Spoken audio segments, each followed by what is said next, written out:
Sidelines with Rob Browne. Talk sporty to me.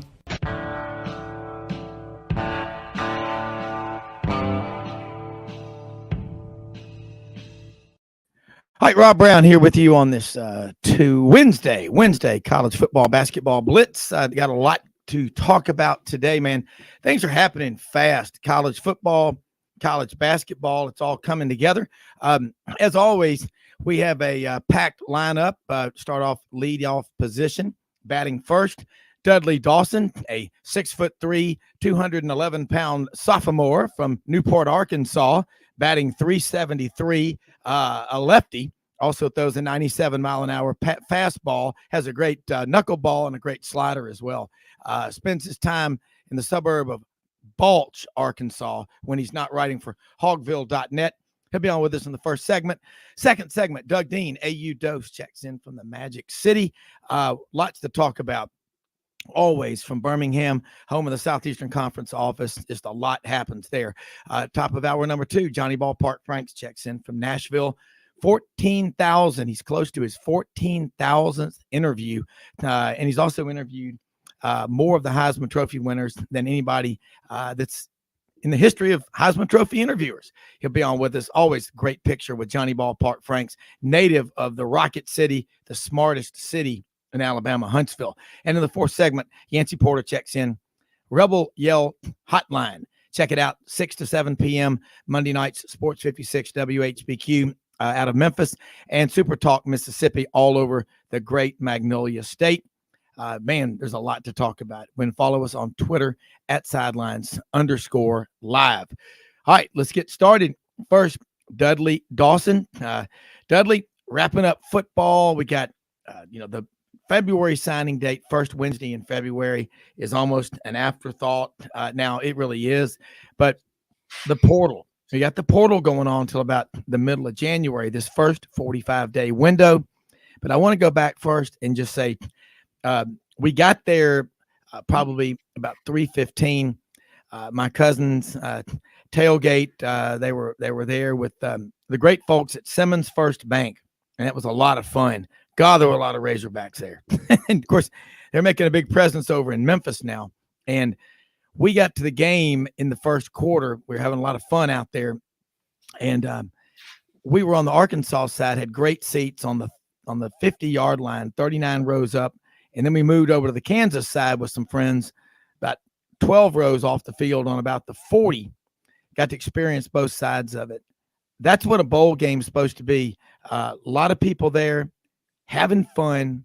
If you're an Arkansas fan, I'm sure you were frustrated that, that lead was taken away, but Kansas, they give scholarships too, but man, the Liberty Bowl, any chance that you can bring the Razorback Nation to Memphis, I mean, you got to do it. And Kansas, wow.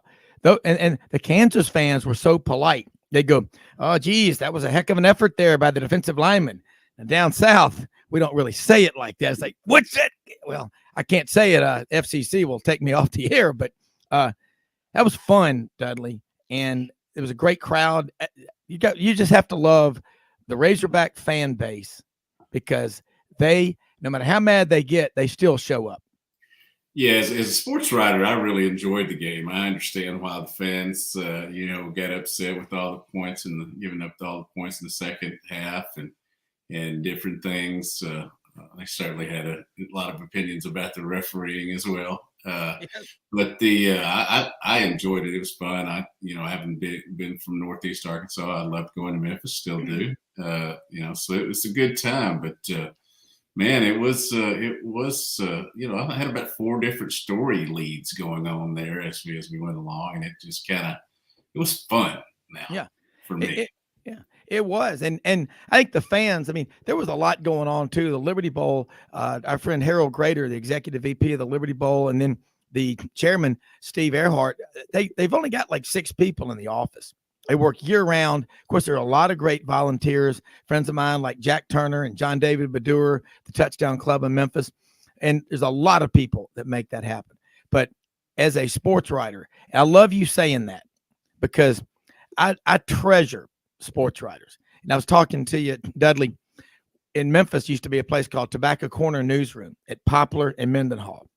And used to go in there. They had, pipe tobacco, cigarettes, cigars, got a great cigar room, and all the newspapers and the football magazines. And I would always, is there a better sports section in America over time than the Arkansas Democrat Gazette? I mean, if you think about the depth that it's an incredible sports section. But reading, I say this over and over, sports writers are as important to sports as the athletes. They are telling the story. So talk about what it was like up in that press box with all the writers from around the country and what the consensus feeling was about the future of college football. Because I think the product's great. Got some things to work on, but I want to know what you found out. Well, I think that both all the sports writers that were there seemed to be having a good time, and certainly a lot of witty comments and some sharp biting ones as well as it went along. There was a lot of things to kind of take into to account going through there. But yeah, that was a lot of fun. Being in the press box sometimes can be boring. Other times it can be quite exciting if you've got the right people up there. And so again, a lot of fun, a lot of wisdom, and some maybe not so wisdom imparted. But what I really enjoyed about the bowl, I think more than anything, when you're an Arkansas beat writer, is two things. Number one, kept hearing nobody was going to go to the bowl. That Arkansas wasn't going to have a good crowd. That because they went 6-6, that nobody was going to travel over there that short distance. For a lot of them.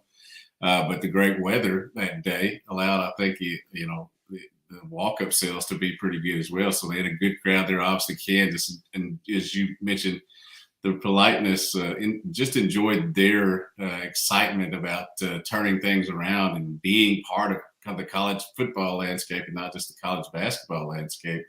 So that was fun. And then, then the other thing I would say was that it just every moment you turned around, there was something to write about or to talk about, whether it be a play call, a review, that, I know I wear glasses all the time and don't have great eyesight, but I can see an elbow on the ground.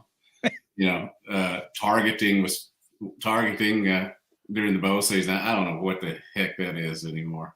Yeah. It's just, but it was a lot of fun is what I'd say. And it was a great way for Arkansas to end the season. As we mentioned on the show last week, you can put a lot of different definitions to it. 7-6 is a winning year, not the winning year that you wanted. 6-7 would have been a losing year. And can you imagine if they had lost that game, what the talk would be like throughout the rest of the off season? And certainly there's a lot of things going into this off season. There still may be some coaching movement up here. We get a bunch of people coming in this weekend, recruits coming in this weekend. As we've talked before, this portal situation right here, right now, is going to be big in how Arkansas fares next year. Yeah. I like what Sam Pittman said on the podium at the 50-yard line right after the Liberty Bowl Wednesday night. He said, I'm not really too concerned about the people that aren't here. I'm more focused on the ones that are here. I think that was a shot over the bow, and I'm glad he did it because, you had 18 guys go in the portal, 5 guys getting ready for the draft. Well, you've been getting ready for the draft for the last 3 or 4 years or 5 years, whatever it is now, because of the virus year. Some of these guys, it's like they're never going to leave. But that was a statement. And, we all played team sports coming up. I don't ever remember anybody leaving before their senior year of high school in a sport or vice versa. Think about all the great players in the past. The money's always been there. I just think it's more of a reflection of society. But the guys that were there for Arkansas, and KJ Jefferson played his heart out. He's just fearless, and I think he loves being the Razorback quarterback, doesn't he? Oh yeah, and people hope that continues, and we'll talk about it as we go along here. Mississippi State apparently very high on Kendall Browse. one of the candidates for their offensive coordinator position under Will Arnett. We'll see how that plays itself out. But I know there are some people worried that if Kendall Browne goes to Mississippi State, that KJ Jefferson might follow him. So that's always something to worry about, I guess. But we'll see how it plays itself out. I really don't worry much about things that might happen. I worry about them after they happen. Yeah. That reminds me Saturday Night Live skit with Dan Aykroyd and Rosanna Dana. Mm-hmm. Dan, it's always something. Mm-hmm. And it is. And now you have to think about Kendall Browne. That's what I wanted to address with you, because here a lot of my Razorback friends just constantly ripping on Kendall Browne. He plays or coaches not to lose and whatever. Talk about that, your take on it, because I think the guy is a good coach. But after about 3 years, and this is the end of the third year, that's about the typical shelf life of an offense, unless you change it dramatically. Am I right? You agree or disagree? Yeah, absolutely. Now, you go simply by the numbers. He's had successful seasons here in terms of just analytical numbers. But you play into that some of the interesting calls. I mean, bringing Trey Knox, the tight end, into Missouri to run a play when you're down on the goal line, and you should just hand the ball off to a running back or KJ. So those get highlighted, especially when they lose. So you are right in that. The dude could have them go for 600 yards, go 8 of 10 on third down, 3 of 3 on fourth down, and they would think about the play that didn't work. And certainly, I question him at times. There were some of them up in there in the press box that, he fumbled on the reverse, but why are you having a wide receiver run a reverse that late?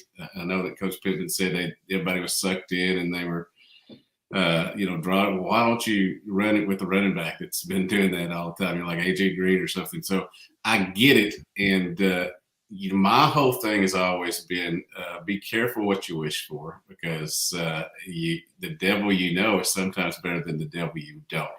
Yeah, it's true. And Dudley, one of my guests down listening in Mobile, listens to the Sidelines every day, is saying, ask Dudley to speak up a little bit. And I was like, well, maybe I should tell him to turn up his hearing aid. No, I'm kidding. No, you sound great to me. But anyway, got to ask you another one. When you think about the job on the offensive line, Sam Pittman, I think when he came to Arkansas, he had a history of maybe 17 of his linemen going on to the NFL. And they just keep putting them out. And I know I keep talking about Patrick Kudus because he's a Christian Brothers high school graduate and being from Memphis and an alum of CBHS since 1871. Started all on Adams, and now it's on Walnut Grove. We're very proud of that school. Is he a Swiss Army knife? Can he play every position along the line? Absolutely, and he has during the course of practice this year, and certainly he's going to get every opportunity to be a starter next year. And speaking of the offensive line, I think there were some misevaluations from previous staffs that maybe are being weeded out now, whether it was just their play or character or whatever. I do think that Marion Harris came in and did a great job for Tykeus Crawford. He was injured on the first series, and certainly he's someone that they're very excited about. Andrew Chambly, another in-state offensive lineman that will be core guys, I think, for a long time. But yeah, that is the kind of offensive lineman that Coach Pittman likes to recruit. You can argue left and right on whether they had the right consistency this year. And I do think that the guys who are leaving, will go on and have, careers in the NFL and all that. Yeah. But I do think there was something missing there, cohesiveness, not whether execution or whatever. And I think that'll be one of his big pointed things in the offseason, to make sure that a guy who's known as an offensive line guru will make sure to show the guru stuff off. Sam Pittman has that Marshall Dillon type of persona about him. You get to be around him, but he just is. And I can't think of many coaches that are more just have, amiable and liked loved by people in the media. I mean, what are you going to do to celebrate this big win, Coach? Well, I think I'm going to go have me a cold beer. I mean, that is Arkansas. That is the SEC. And he's a young guy. He's got a lot of miles left on his tires. And I think he's smart enough also, he's lost Barry Odom, be head coach. You knew that was coming. And they used to take walks every day around campus. You know what I'm talking about. And they would just talk. And Kendall Browse is there. What about the changes? Travis Williams as your new defensive coordinator. T-Will, we know him at Auburn out of Spring High School, Columbia, South Carolina. Played at Auburn as a 6'1", 205-pound linebacker for Tommy Tuberville, all SEC. I'll just say this. That guy could recruit you to watch paint dry, and you'd get excited about it. I think he is going to be a very, very effective defensive coordinator. He was trained by Kevin Steele, who I absolutely love, former Auburn defensive coordinator, great recruiter. You talk about a guy that alpha male culture. I love the speech Kevin Steele was given in the locker room before an Auburn game a few years ago. And he said, and I can't say it quite like he did because the decorum prohibits listing some of the language, other than, God bless America. But he said, everybody talks about adversity all the time. What are we going to do? He goes, we are your adversity. We are their adversity. That's how we approach it. That's how I believe Travis Williams is going to approach it as a defensive coordinator. Are you as excited about him as I am? Well, I do think that, and we'll see how the execution, what athletes he has to work with once this portal is over, and that'll be a big telling point. But I do think, and this is not a criticism of anybody in particular, but I do think that there are times when you need an injection of youth and or excitement, and I think that's where Arkansas. Let's take a quick break. Mildred just showed me the stopwatch. We'll be right back.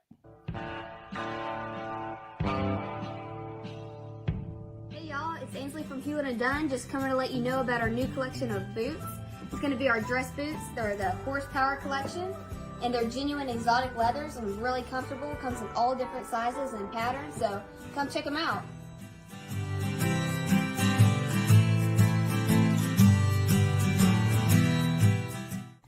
Red River Ford and Toyota, located in Wynne, Arkansas.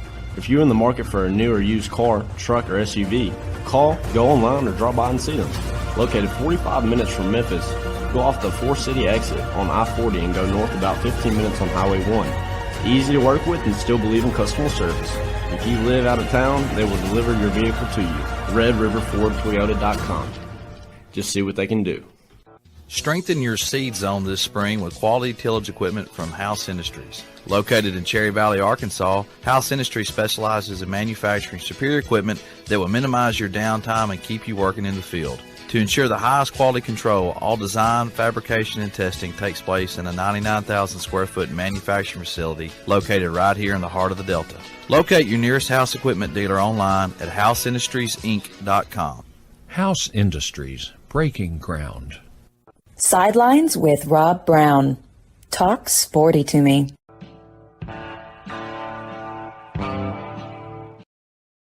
All right, got caught by the commercial break there, Dudley. Sorry to cut you off. And I want to go back, though, along the lines of what Travis Williams. He's known as a great recruiter. And as an undersized linebacker, it also was the defense that he played in with, of course, the time he was at Auburn. He had John Lovett as defensive coordinator. He had Gene Chizik for 3 years.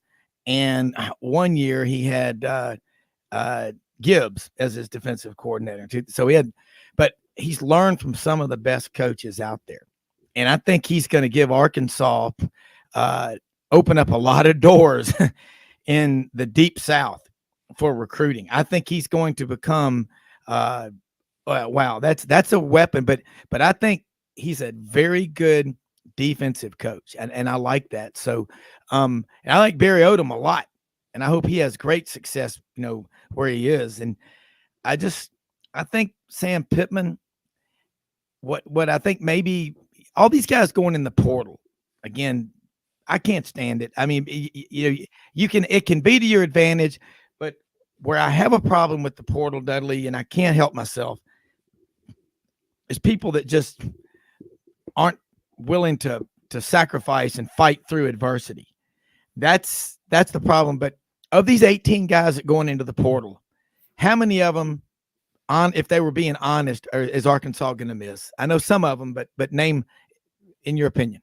Well, I think that they're up to 24 now, and they've had some walk-ons that decide to, and we say the portal, but there's also some who have decided to just call it a career.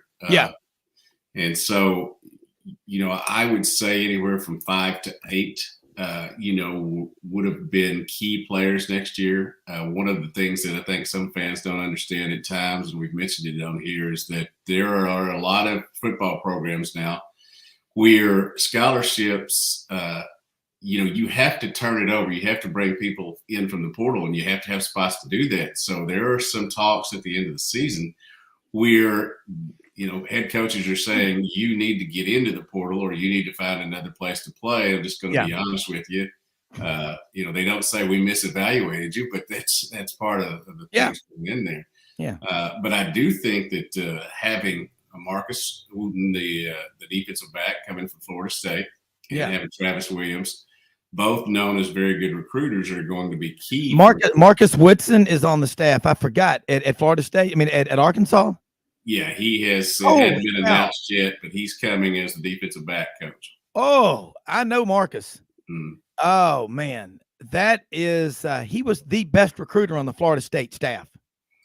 Yeah, and that's one of the key things about this. They're bringing in some really good coaches, but one of the key aspects is recruiting, because when you're in a situation like Arkansas, when you still do not have the depth and the talent that a lot of the other schools in the SEC does, you've got to go out and get it. You got to have the Jimmies and Joes to go along with the X's and O's, as they say. And so I think there are a lot of people excited about them coming in an element of kind of changing things up. We'll see if that's the same thing with Kendall Browse in an offensive coordinator position if he goes to Mississippi State, or if Jimmy Sexton's just working a deal and getting him more money. Wait a minute now. If Jimmy Sexton, go ahead. Nothing to see here. Keep driving along. Yeah. And I can say that because my son Brooks used to work for Creative Artists Agency. So I think he's incredible. I'm just thinking. Oh, yeah, he's great at what he does. If I was a client of his, I'd be loving him. I would love to be a client of his. Me too. But yeah, I just think that they, as you mentioned, shelf life, I think was a good phrase to use there, because there needs to be some new excitement, not only for the football team, but for the fan base as well. They need something else to talk about besides 7 and 6, something else to talk about besides the portal. Again, Arkansas has anywhere from 8 to 10, I think, guys coming in this weekend, tight ends, wide receivers, defensive backs, safeties. And that's going to have a big, going to be a big factor on what they do, what they're going to be doing next season. When the schedule is, the same as it always is, you better come ready to play. Yeah. All right, let's go back. So we're saying it on this show is, and we are talking with more and more stations as we're building a network one by one, but people listening all over. Marcus Woodson. So you're pretty confident he's going to be the new defensive back. I watched him at Auburn take a guy out of Hewitt Trustful, right outside of Birmingham, Noah Igbenogany, whose parents were both Olympic track and field athletes, and ended up being a first-round defensive back pick, number 32 pick by the Miami Dolphins. A number of other players. He had recruited Marcus Hunter out of Sewanee Collins Hill High School to Florida State, and then on signing day last year, remember, he switched over to Jackson State University. I'm not saying this to patronize you. I'm just saying this. Those are Marcus Woodson. If you met him yet, I don't know if you have. No, I have not. We'll probably this weekend. Well, tell him that you're on the show with me. I love that guy. I wish he was at Auburn. I wish he left. He was there 18 and 19. Okay. And he's from Moss Point, Mississippi. Mm-hmm. He played at Ole Miss. And like I said, I met him when he recruited the Memphis area for Auburn. And And Tim Horton actually introduced me to him because they switched Tim over to North Georgia, our good friend from Conway, home of the what? Wampus Cats. Damn right. I love it. But anyway, Marcus, God, he knows football. And you talk about a work ethic. My son and I were up in his office talking to him. It was August 16th or 17th of 2018 or 2019. And I'll never forget this. I said, Marcus, you work a lot of crazy hours up here and ever sleep up here? And he goes, yeah, looked over there. There's a sleeping bag in the corner with a pillow.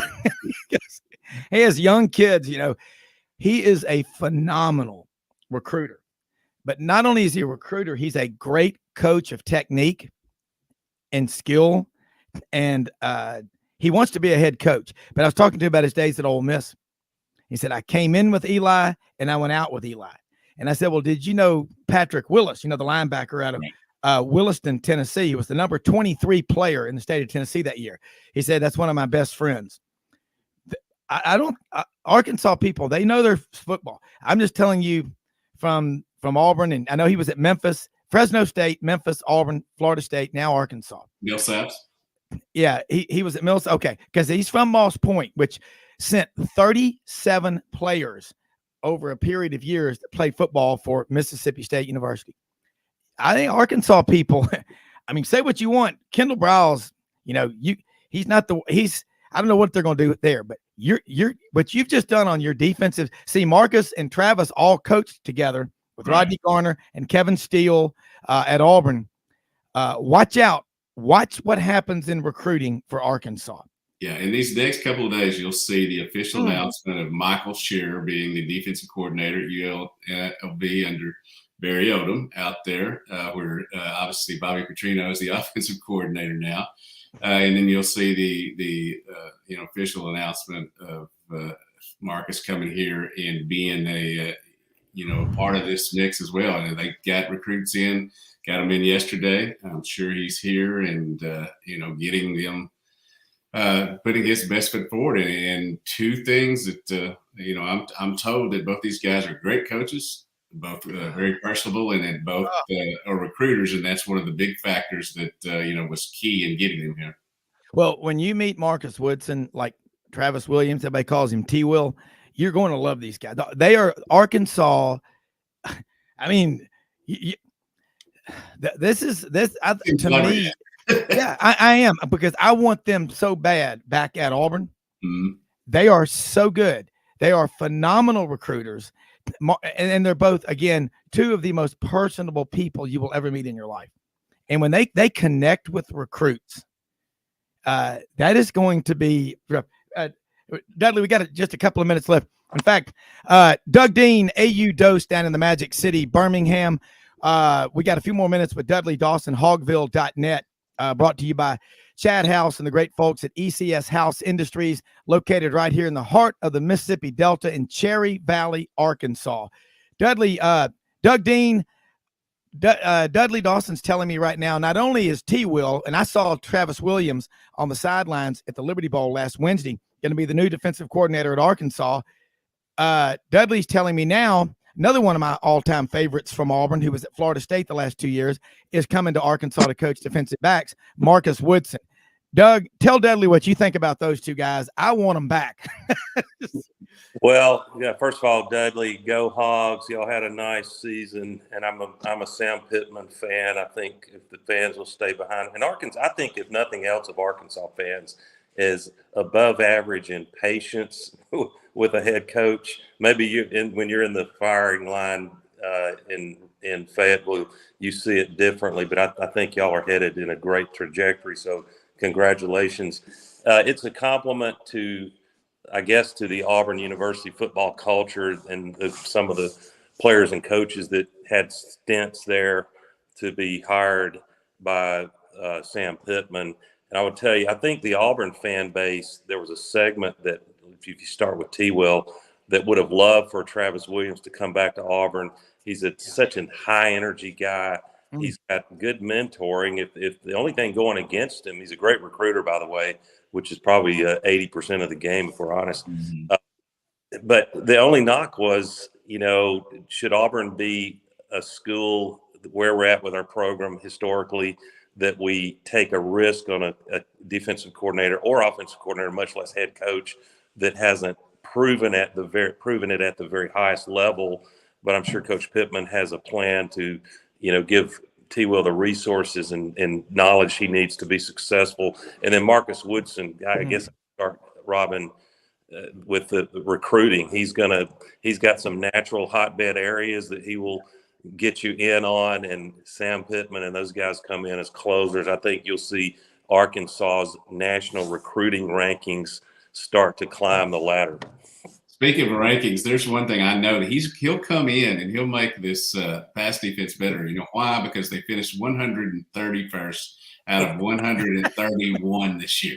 So I feel like there's a great opportunity for improvement there. Could three of us show up and improve it? Yes, we could. Man, Dudley, I didn't realize it because James Madison came in at number 131.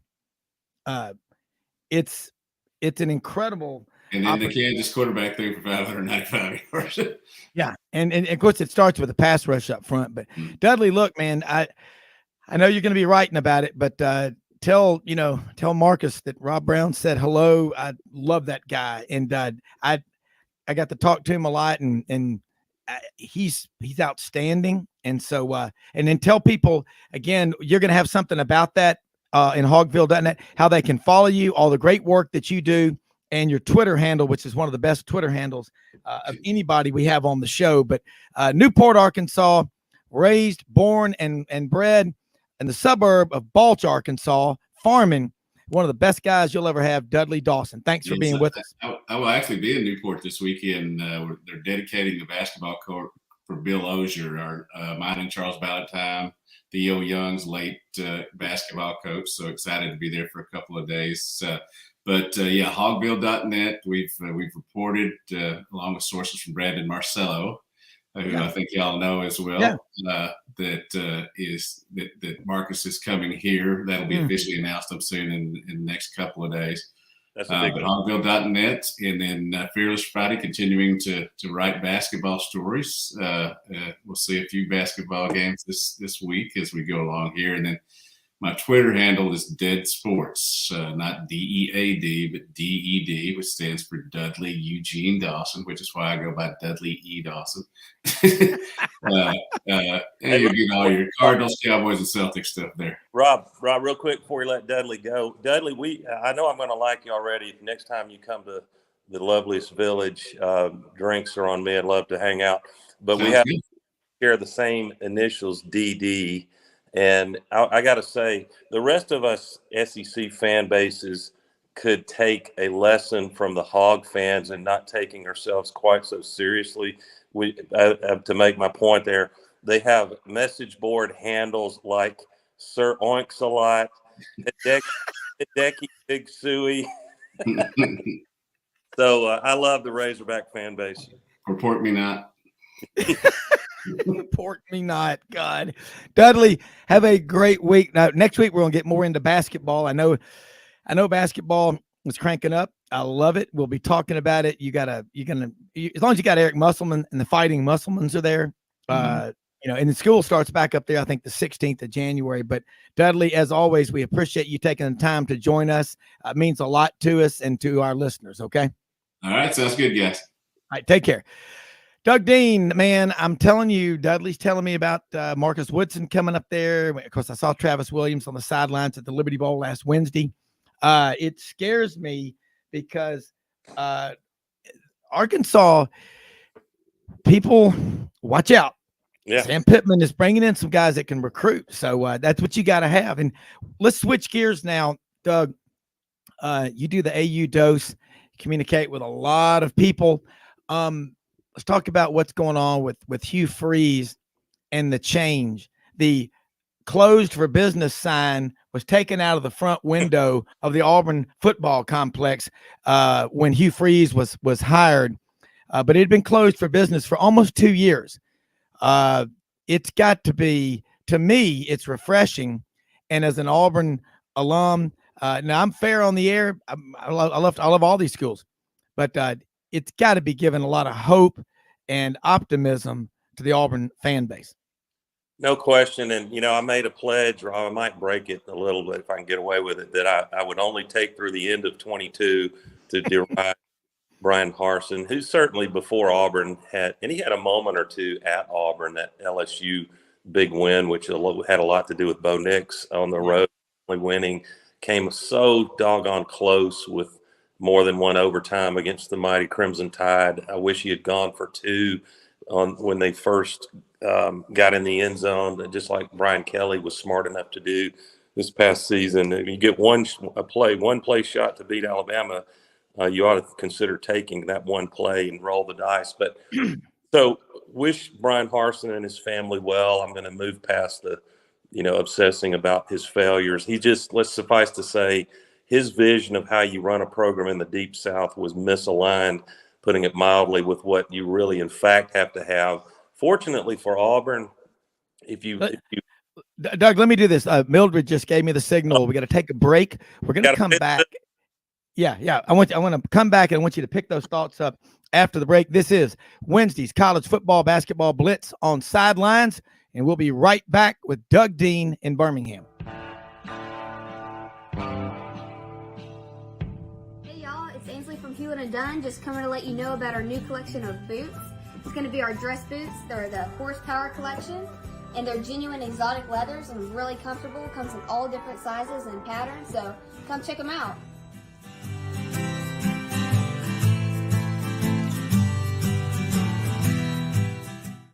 Red River Ford and Toyota, located in Wynne, Arkansas. If you're in the market for a new or used car, truck, or SUV, call, go online, or drop by and see them.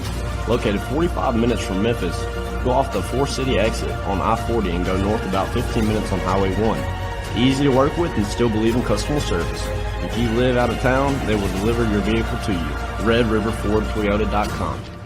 Just see what they can do. Strengthen your seed zone this spring with quality tillage equipment from House Industries. Located in Cherry Valley, Arkansas, House Industries specializes in manufacturing superior equipment that will minimize your downtime and keep you working in the field. To ensure the highest quality control, all design, fabrication, and testing takes place in a 99,000 square foot manufacturing facility located right here in the heart of the Delta. Locate your nearest House equipment dealer online at houseindustriesinc.com. House Industries, breaking ground. Sidelines with Rob Browne. Talk sporty to me.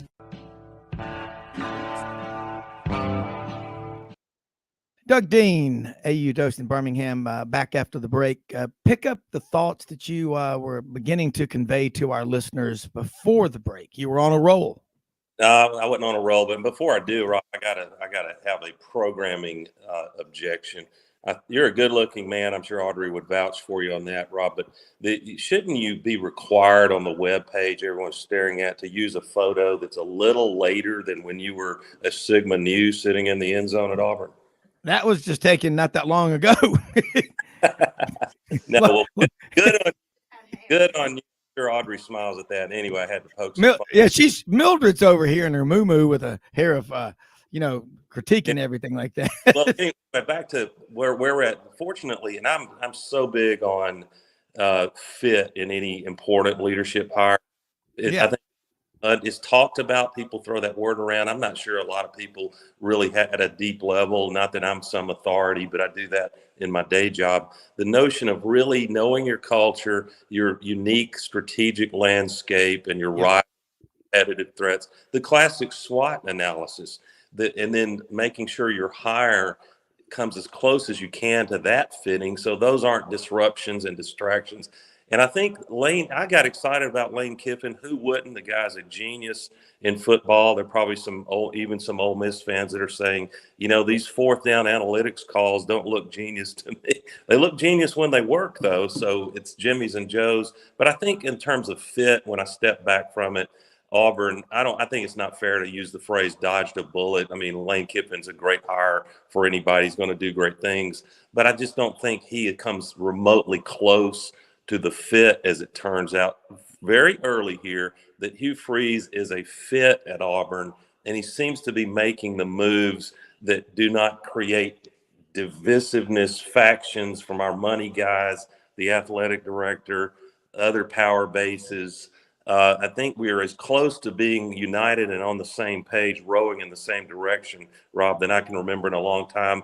And again, tip your hat as we should to Alabama and Georgia and a few others for their as usual phenomenal signing classes. Nick Saban hadn't gone away just because he turned 70, and I hear, by the way, that he's flirting with the great Jeff Lebby to possibly come in.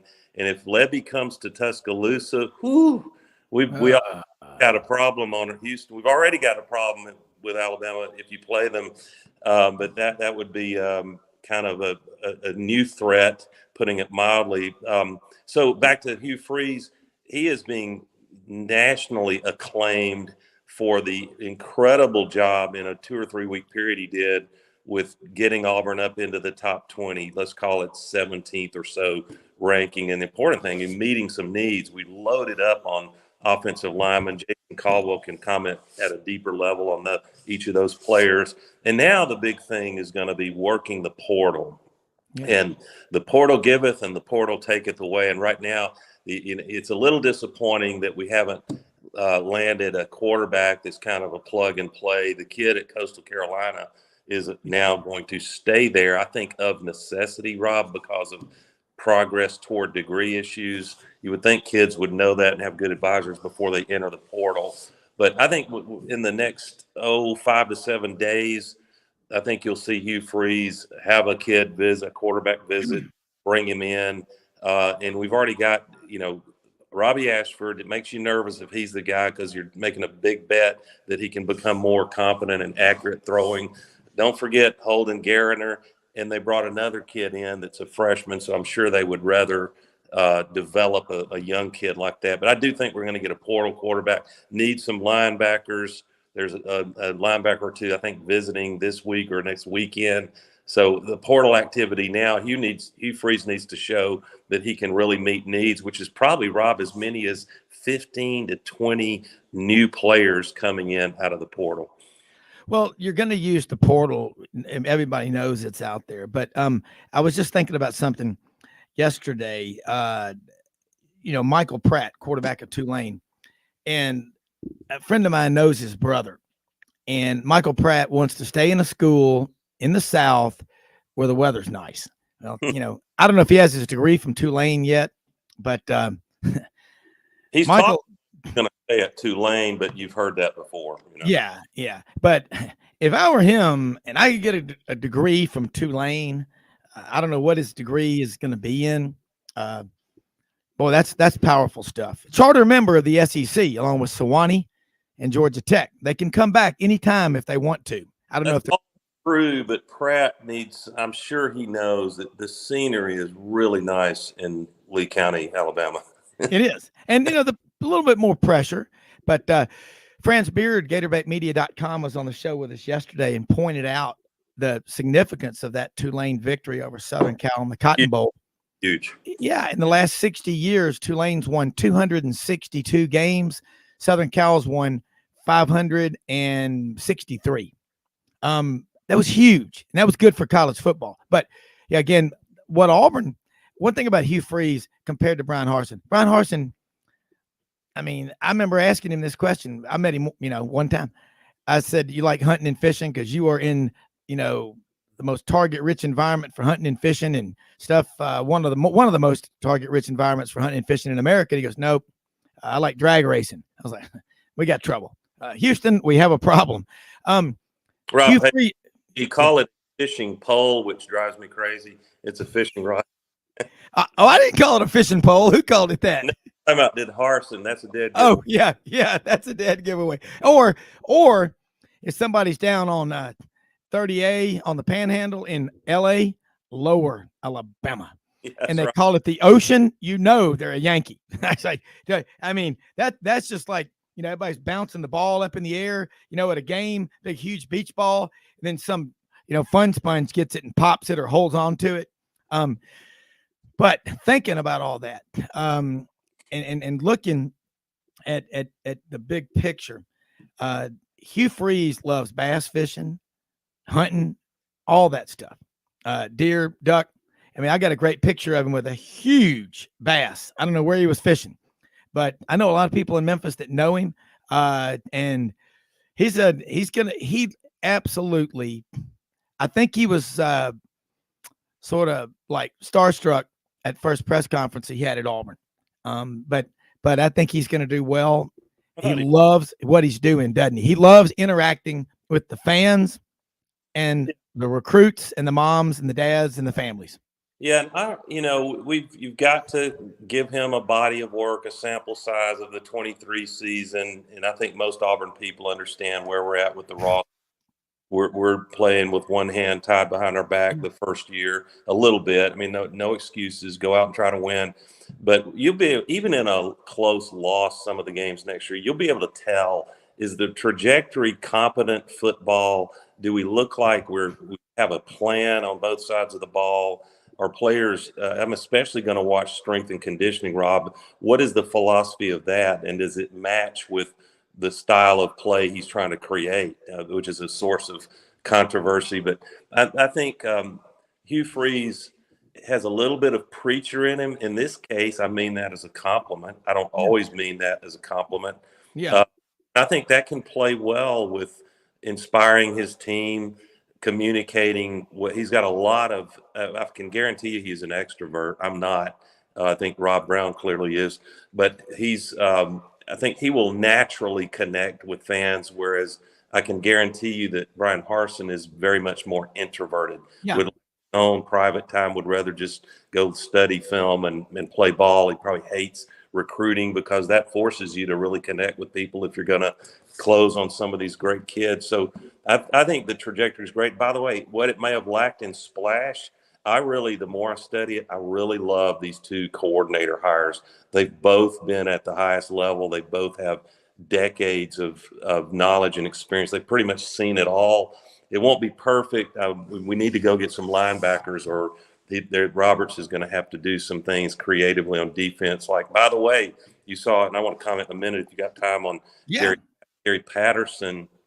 But Patterson was famous for where he couldn't get enough defensive ends and linebackers that could play at that level when TCU started playing the big boys. What he did do is he would go get these raw athletes or a running back that was lightly recruited, get them in the weight room, develop them, and turn these guys into really good linebackers and D linemen. So I think Roberts in the short run might have to do some of that creatively to sort of disguise where we have roster weaknesses in the short run. But I think I'll be very surprised, Rob, if you don't see Auburn getting visits from 4 and 5 stars going into the next cycle and then getting them on campus. And if you can do that with the facilities we have now, and if the trajectory looks promising, Auburn will be able to, start to punch through the top 10 or so in recruiting, which really is all you need to do. And I hope we can talk about TCU, the little guys this year, if you've got time. Yeah, we will. And I want to say something about TCU real quick. In this millennium, TCU is the 9th winningest football program in America. Okay. And when they signed Zach Evans out of Houston North Shore a couple of years ago, the 5-star running back. Yeah. That was the first and only 5-star TCU has ever signed. And going back over here to what you're saying about, the recruiting and what is going on with Auburn, I don't think you're going to see another case where in February they have the Georgia football coaches meetings, the big deal statewide, and Auburn is not represented there. That happens. That happened when Harsin was there. I'm sorry, but when Georgia coaches are saying we just don't see Auburn over here like we used to. We used to be going into a kid's house, they'd be coming out, or vice versa. High school, going in, coming out. 48% of the kids in Georgia, the big time recruits, I'm talking the big blue chippers, when they don't sign with Georgia, and as Coach Dye aptly said, listen, if Georgia wants an in-state kid and that kid wants to go to Georgia, you ain't going to get him. It's just probably not going to happen. But there's 250 D1 prospects a year coming out of the state of Georgia. A lot of them want to leave the state. And when they do, 48% of the time they go to 2 schools. You know who they are? Auburn and Clemson. As they say, was that Louis Grizzard who said it? Auburn with a lake. Yeah. That's what, and I think you give all the respect in the world to Georgia and Alabama. You have to. Otherwise, it wouldn't mean anything to beat them. But really, for the last 2 years, Georgia and Alabama have not had to recruit against Auburn. When you've got a running back like Quinshon Judkins from Park Crossing, 35 miles from Auburn's campus, and Auburn doesn't even offer the kid a scholarship, and he goes to Ole Miss and has the second best first year of any running back in Southeastern Conference history. That's why Brian Harsin and those guys are, at I don't know where they are. Maybe they're just, spending their buyout money, but that can't happen anymore. Quinshon Judkins, Yancy Porter said it on this show before the season. Early on, he goes, when they write the book about who did Nick Saban not offer in state, he regretted the most not offering, it'll be Quinshon Judkins. And boy, was Yancy right. Yeah.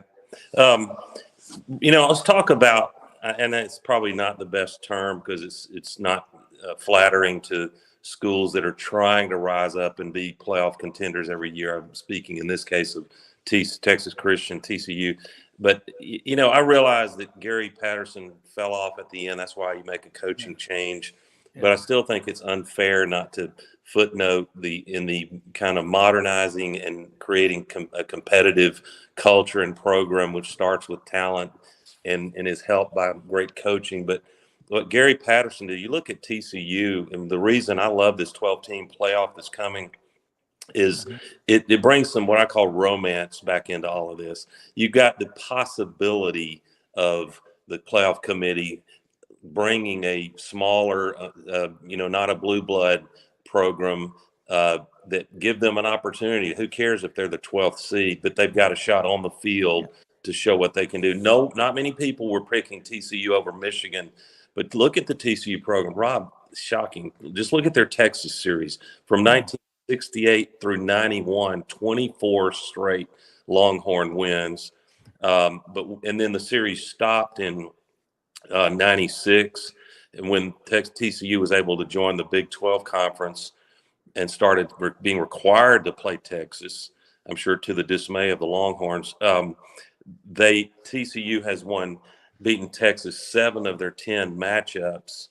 And, that you can say, well, that has a lot to do with the Longhorns not getting it right in coaching. But Gary Patterson put some toughness in that program. He got kids that he would develop for a year or two. And I think that DNA is sort of like Dykes, their new coach, who's done a phenomenal job this year, coach of the year, stands on the shoulders of giants. And Gary Patterson was a giant creating the foundation for that program. I don't think there's any question. And if you go back, the money that TCU has, I mean, remember back in the mid-90s when Pat Sullivan was at TCU and LSU after the 94 season when they ended up hiring Jerry DiNardo. But TCU has a group called the Tandy 100. And the Tandy family, you know who they are? Radio Shack. Yeah.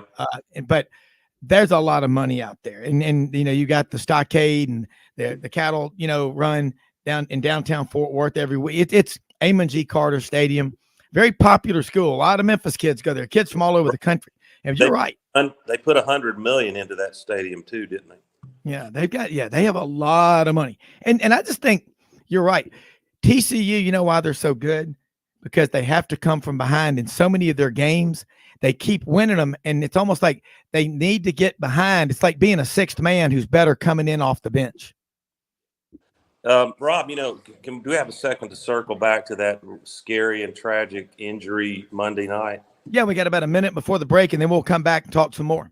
I tell you, I'm going to give some grace to the NFL commissioner and everybody involved in that for this reason.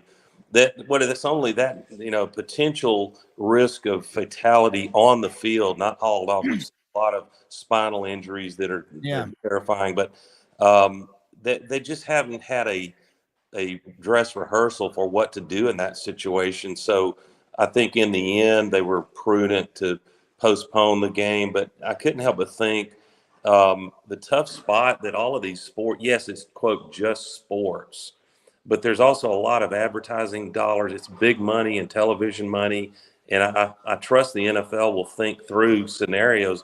If the following happens during a game, what would we do? Imagine, Rob, to make my point, and of course our prayers continue for. Doug, hold that thought, because I want to hear this, but we're going to take a quick commercial break. You bet. And we're going to have you make those points. Doug Dean with us on the Wednesday College Football Basketball Blitz. This is Sidelines.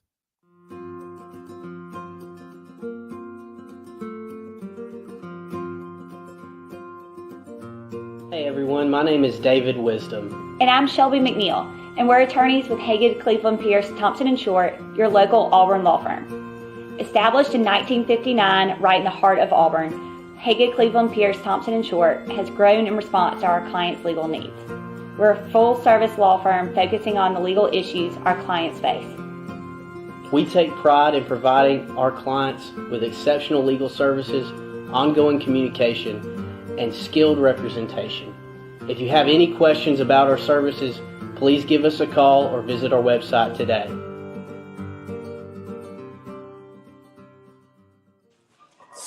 Rob Browne back with Doug Dean down in Birmingham, the Magic City in the AU Dose. Doug, you were making a point about Damar Hamlin and the NFL and that whole situation. So let's go. Yeah, and things happen in society and our world that are threats to people's survival.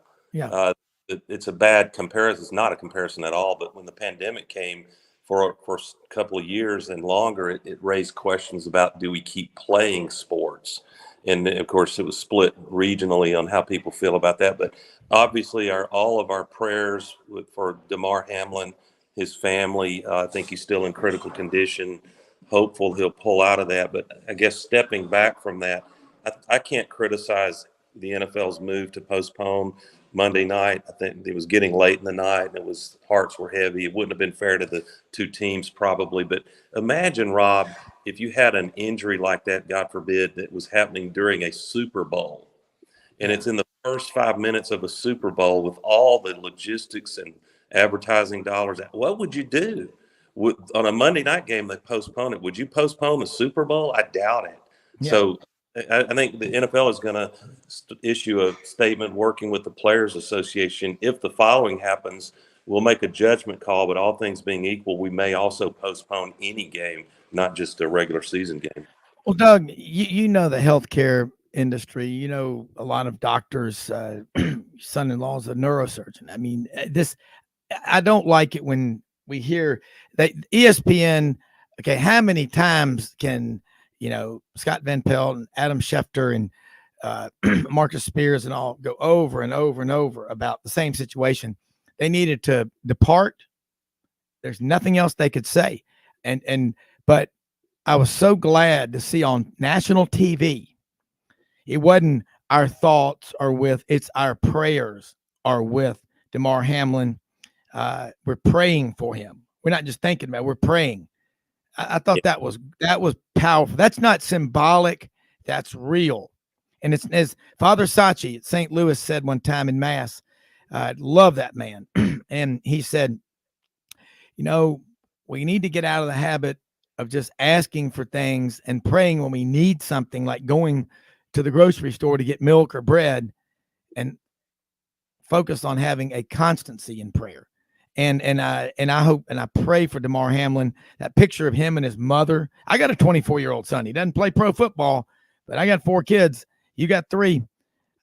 God help her, man. And she's done that toy drive. I think $6 million has been raised for the toy drive. And it's, that's people. Americans are good people.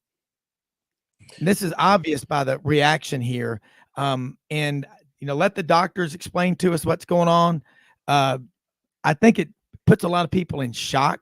And as far as the Super Bowl, I don't know how we'd handle it, but I'm sure they've got a plan now. God forbid that ever happens again. I just remember when Chucky Mullins was hit, Chris Gaines, he hit Chris Gaines. Nothing. It was just everything went wrong. I still remember that October day in 1989 like it was yesterday. I was in the newsroom in Columbus on 13th Street, Channel 3. Awesome. Never forget that. Awful. Well, to your point, I won't keep you for your next guest, but I think all of us who are rational in this constitutional republic, I'm absolutely for someone who happens not to be a believer, not feeling oppressed to live their life. At the same time, Yeah. In order to accomplish that, we shouldn't flip the script and essentially oppress people who are believers. We can coexist, And so I'm with you that it was nice to hear national media and broadcasting media referring to the power of prayer, and which is all we could do beyond the doctors and nurses who are trying to get this kid back conscious, and hopefully he survives this. So prayers are in his family and that whole Buffalo Bills team. Absolutely. Hey, Doug Dean, before you go, Johnny Ballpark Franks is on with us right now, a native of the smartest city in Alabama. And you know where that is, Huntsville, the Rocket City.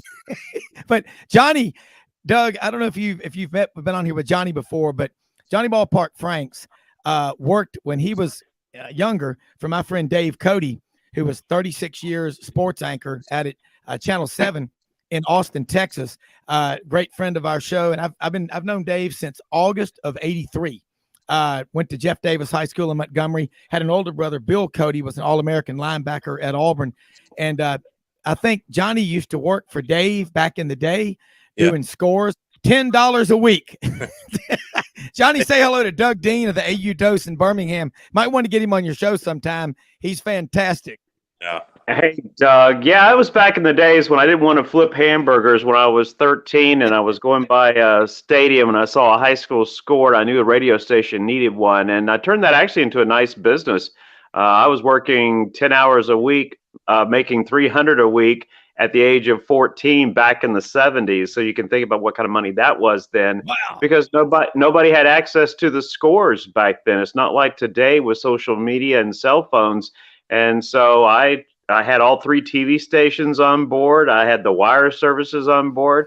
I was able to see a need, and I was able to fulfill it. I love it. Johnny, I'm going to cut out in a minute, but I want to issue a complaint to you because of your nickname, Ballpark. Every time you're on the show, it has some subliminal effect. And when I get out to lunch, I find myself at Sneaky Pete's or Pete's Famous Hot Dogs, wolfing down 3 of those babies all the way. So thanks a lot. Yeah. Well, Scoop Hudgens, the original PR director of the Southeastern Conference, he was my mentor when I was out of college. My first job was media relations director for the Nashville Sounds. And he says, nobody will remember the name Johnny Franks, but he says people will not forget Johnny Ballpark Franks. And his name was Elmore Hudgens. He went by Scoop, and he was the person that convinced me to not get rid of the nickname, and I've had it ever since. There you go. Rob, listen, wish both of you guys and your whole listening audience, everyone in the South here, happy and healthy 2023. Absolutely. And Doug, thanks so much for joining us. Yeah. And let's do this again later in the week, Roundtable Saturday. So always love having you on there. Okay. Sounds good. See you guys. Okay. You bet. Take care. Johnny Ballpark Franks, the ump, catch him Mondays, 5 p.m. Central, terrestrial radio there in Huntsville. Coming up, the drum roll, please. How close are we to your number 14,000 interview? And again, more Heisman Trophy winners interviewed by you than anybody. But bottom line, how close are we? Last night's guest with Doug Segrist, who is a longtime writer in the Southeast in conference landscape, but now he's a co-host of the TV show The Zone in Birmingham on ABC 3340. He makes it 13,968, so 32 interviews away. So that should be coming up in the next 8 weeks. Well, they're all certified and they're verified. So this is a huge deal. I mean, almost 13,968. Johnny, a lot happened since we were talking together last week on Sidelines. A lot of bowl games have been played. I can't remember 2 semifinals in the college football playoff. Here we are in year 9, as exciting as Michigan, TCU, and Georgia, Ohio State. Can you? No, and the sad part is, we've been talking about the fact that we have not had the big semifinal games. We've had more blowouts than close games in those semifinal games. And so yet here on this past Saturday, we had that. Unfortunately, I think we're going to have the opposite effect coming up on Monday night. I love the story for TCU. I think it's great for college football, but I expect Georgia to win by 3 scores on Monday night. So although as close as those games were on Saturday, I think coming up on Monday, Georgia will do something that has not been done since Bama winning back-to-back titles in 2011 and 12. Georgia will win, and they will win convincingly. Question for you. You look at Georgia and their 3 biggest, spotlight games this year. Oregon, 49-3, September 3rd, MBS in Atlanta. Then Tennessee, November 5th, 27-13, but they dominated, held Tennessee without a touchdown for the first 55 minutes. And number 3, they score over 50 in the SEC championship game against LSU. So that's average of 42 points per game in the big 3 contests. That's powerful stuff. Now, they went 42-41. Talk about a trend meaning something. The trend is your friend if you like to bet.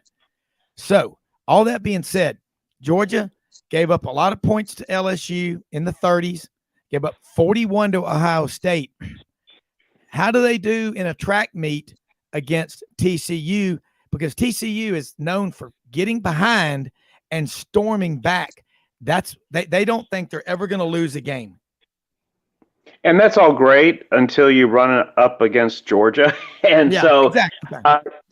And this is where the old cliche comes into play. We always hear about defenses winning championships. How about the fact that these 2 teams going into Monday in their last 2 games, for TCU, their defense has allowed an average of 38 points per game, 76 total points they've allowed in their last 2 games, including that loss to Kansas State in the Big 12 conference championship game. And then you have the Georgia Bulldogs in their last 2 games. Now, it was a blowout at halftime against LSU, and the defense had a letdown in the second half. But with that said, Georgia has allowed 35.5 points per game on defense the last 2 games. Exactly. The Georgia defense is too good for that trend to continue. So this is why I expect Georgia to win by 17 or more points on Monday. Yeah, we had Jordan Hill on the show yesterday, covers Georgia Bulldogs for 24/7 Sports. Love Jordan, really knows his stuff. And we talked about the differences. He said the defense, obviously last year's Georgia defense, 5 first-round picks, 15 overall off that national championship team. This Georgia team, they're good. They've got some stud defensive linemen, but the defensive backs, Kelly Ringo, Malachi Starks, played like a freshman, as Jordan said. Max Duggan, a kid out of Davenport or Ocelot, Iowa, something like that. This guy's good. All he knows how to do is win. Georgia's got one just like it, doesn't he? Yes, and I was doing some research yesterday for my show. My last 2 shows have been on Tuesday because of Christmas and New Year's Day. That's first the weekend, so I'm back to my Monday rotation next Monday. And one of my go-to guests, and I love having him on every chance I get, was Stedman Shealy. He was Alabama. He backed up Jeff Rutledge, although saw significant play in '78, but he was Alabama's starting quarterback in '79. Bear Bryant's last national championship team. And he's in very select company. I mean, going back to 1957, this is research I've done, Stetson Bennett has the opportunity to become only the 5th quarterback to lead his team as a starter to back-to-back titles since 1957. This includes Jerry Taggy from Nebraska from 70 to 71, Steve Davis at Oklahoma 74-75, Matt Leinart at USC 2003 and 4, and A.J. McCarron 2011 and 12 for Alabama. Stetson Bennett could add his name to that list on Monday night, and I think he gets it done. But Stedman Shealy, as I brought up, he's only one of 8 quarterbacks who, in a 2-year period of time, he had to start at least one of those 2, but either backed up or started in a 2-year period of time. There's only been 8 quarterbacks that can brag about back-to-back titles. Yeah, you're right about it. And you go back to Steve Davis. Wow. I remember those guys, Jerry Taggy, Nebraska, that was 70, 71, 71, 71, 72. Yeah, well, Taggy was in 1970 and 71 as far as national champs were concerned. Yeah, exactly. Now, you go in and you start talking about these great quarterbacks. And, man, Stedman Shealy out of Dothan, Northview or Dothan High School? I can't remember. I think it was Dothan, but I could be mistaken there. So, but I do know he's now, a lawyer in Dothan, had a great life after college football, and he's always fun to visit with. All right. Headland, Dothan, Houston County, Dothan down there, peanut capital of the world, the Miss Peanut beauty pageant. I'm going to tell you one thing, man. Flowers Medical Center, Southeast Medical Center. Dothan's a hub for Southwest Georgia, Southeast Alabama, and the Florida Panhandle. Amazing place. Yeah, I remember Stedman Shealy very well. That's what we've been talking about in the SEC. You've only got this would be only the second one to do it back to back as the starter from start to finish. And that's and you think about it. This is Stetson Bennett. He's the working man's Heisman Trophy winner. Caleb Williams had the stats, and he's going to be a great pro, very likely. Stetson Bennett, I'm curious. Where was Drew Brees drafted out of college? He played at Purdue, went to Westlake or Travis down in Austin. But how high was he drafted? Because he's 5'10", 5'11", had a pretty good career. He was actually a second-round draft pick coming out of Purdue. And remember, the Chargers drafted him, and then he suffered that injury to the point where, the Dolphins, Nick Saban, and think about how history would have changed if Brees ended up with the Dolphins. But they passed on him because of health reasons with the shoulder, and then he has a Hall of Fame career with the New Orleans Saints. Yeah, that's the thing, is that they passed on him. But heck of a quarterback. Do you think Stetson Bennett could play in the NFL with the right fit, coach, everything lining up right? And sometimes that happens. Well, and that's the part that we don't know, because, I list these names and I'm talking about Stedman Shealy and, Steve Sloan, A.J. McCarron. Those are three of the guys that have accomplished that with the back-to-back titles, and three of them are from Alabama, for example. But you just don't know. I mean, if you had that magic wand and you could predict that, you would be the general manager of the year each and every year in the NFL. Look at that. Think about every team passed on Derrick Henry, for example, in the NFL. Every team, and the Titans passed on him 3 times before selecting him, because they had a first round, and then they had 3 second-round picks. And they passed on him with their first 3 picks before finally getting him with their 3rd second-round pick. So that just goes to show you that my eyes tell me this. If you're up against the time clock there and you've got to make a draft pick, look at the guys who week in and week out go up against the best players in all of college football. Watch what they do, and give me players from Alabama and Georgia who are playing amongst the best and are achieving success. I'll take my chances with those guys any day of the week. Yeah, before we go to the break, I want to give a shout out to Yulee, Florida, hometown of Derrick Henry, Heisman Trophy winner, ran for over 12,000 yards in high school right outside of Jacksonville. Amazing story. Back with Johnny Ballpark Franks, native of the smartest city in Alabama, Huntsville, after this. Hey y'all, it's Ainsley from Hewlett & Dunn, just coming to let you know about our new collection of boots. It's going to be our dress boots. They're the horsepower collection, and they're genuine exotic leathers and really comfortable. Comes in all different sizes and patterns, so come check them out.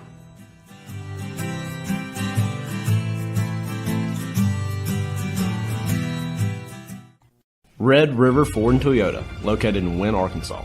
If you're in the market for a new or used car, truck, or SUV, call, go online, or drop by and see them. Located 45 minutes from Memphis, go off the 4-city exit on I-40 and go north about 15 minutes on Highway 1. Easy to work with and still believe in customer service. If you live out of town, they will deliver your vehicle to you. RedRiverFordToyota.com. Just see what they can do. Strengthen your seed zone this spring with quality tillage equipment from House Industries. Located in Cherry Valley, Arkansas, House Industries specializes in manufacturing superior equipment that will minimize your downtime and keep you working in the field. To ensure the highest quality control, all design, fabrication, and testing takes place in a 99,000 square foot manufacturing facility located right here in the heart of the Delta.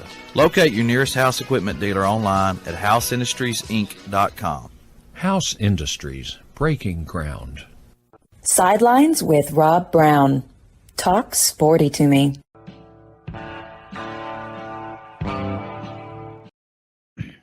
Yulee, Florida.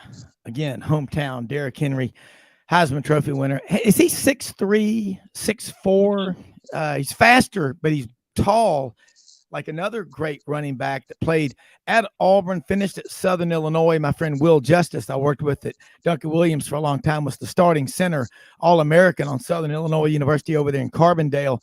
He blocked for Brandon Jacobs. Brandon was from Napoleonville, Louisiana. Signed with Auburn and then ended up, again, transferring. But big guy, weighed about 265 pounds. What does Derrick Henry weigh? About 235? He wishes he weighed maybe in high school. He is 6'3" and weighs just under 250. And you know what makes this really, really scary is that his 40 time is just at, right around 4.5, like 4.55, 4.5, somewhere in that neighborhood. So somebody who's tall, big, and can run like a gazelle. Yeah. Remember, he had that big 73-yard touchdown run up the middle in the Sugar Bowl that Alabama lost to Oklahoma after the 2013 season. You saw this guy emerging. Trent Richardson had been there 3 years, and then he was drafted. And holy cow, man, that he is a great player and seems like a really good person. I'm sure you've had a chance to interview him as one of your guys. Yeah. And he takes care of himself. I watched his training regimen. He's got a long way to go. Well, and he was one of those individuals that I made a point after every Titans game. I stopped covering them, each and every game last year. But his whole career, I had covered all his home games. Mm-hmm. And I always made a point to, go up to him and talk to him. I mean, it's really strange how sometimes the members of the media are afraid to approach these guys. Not me. I had individual talks with Marcus Mariota, Tom Brady. I mean, Andrew, like the list goes on and on and on. Drew Brees. I always made a point to go after these guys when everybody was away from them, because most people would leave them alone. But it's like, no, not me. But I got to, we talked a lot of Alabama, obviously, when I would visit with Derrick. And but there's just no denying what kind of career he's had, not only in high school, but in college, and then certainly with the NFL, with the Titans as well. Yeah, it is. He guy takes care of himself. The average career is about 4.5 years in the NFL. He's made it longer than that, and he's got, like I say, barring some terrible injury, long way to go. Let me ask you about a couple of things. LSU, sure. You had the SEC runner-up LSU playing in the bowl game against the Big Ten runner-up Purdue. LSU wins that game 63-7. And then you had Michigan and Ohio State from the Big Ten in the playoffs.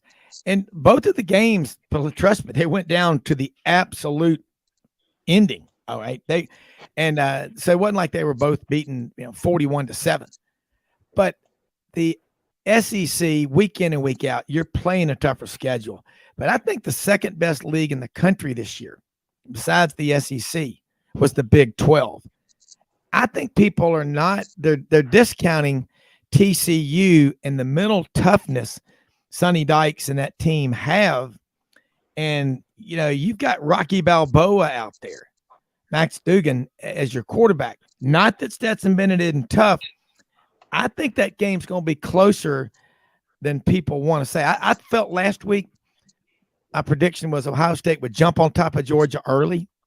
That's what happens when for a month before the game, every day you got to hear how bad you are and you don't belong there. That's all you need is that kind of motivation. And Kirby knew that. And I thought Georgia would storm back, but I didn't think it'd take the full 60 to do it. I thought they'd pull away midway in the third quarter, maybe, early fourth quarter. What do you think? And see, I thought, and I thought, with the Michigan TCU game, the earlier game, I even down by 19, I really just kept thinking that Michigan was going to find a way to get it done. And every time that they would creep close, TCU would keep throwing the nice haymakers and keeping Michigan on their heels. And look, the Georgia game with Ohio State, I mean, we're talking about a field goal difference game. Field goal attempted in 2022 and was missed in 2023. I mean, let that sink in for just a second. How is your new year going to be when you launch that kick? It's the final seconds of 2022, and when it comes down, missed to the left, is 2023, and that was the end of 2022 season for Ohio State. Well, and you think about Michigan, they had a field goal kicker kicked one Saturday, 59 yards. Is that correct? Mm-hmm. That was amazing. That was absolutely amazing. Yeah, it was. How many more times is Michigan going to allow Harbaugh to flirt with the NFL? And can they put it in his contract, have it rewritten, say, if you flirt with anybody, the marriage is off? I think that when you talk about coaches at this level, I think it just comes with the territory. And it's not like he's making overtures. They're approaching him. I mean, don't you want that? Don't you want to be, if you're dating somebody, don't you want to be with somebody that everybody else wants to be with?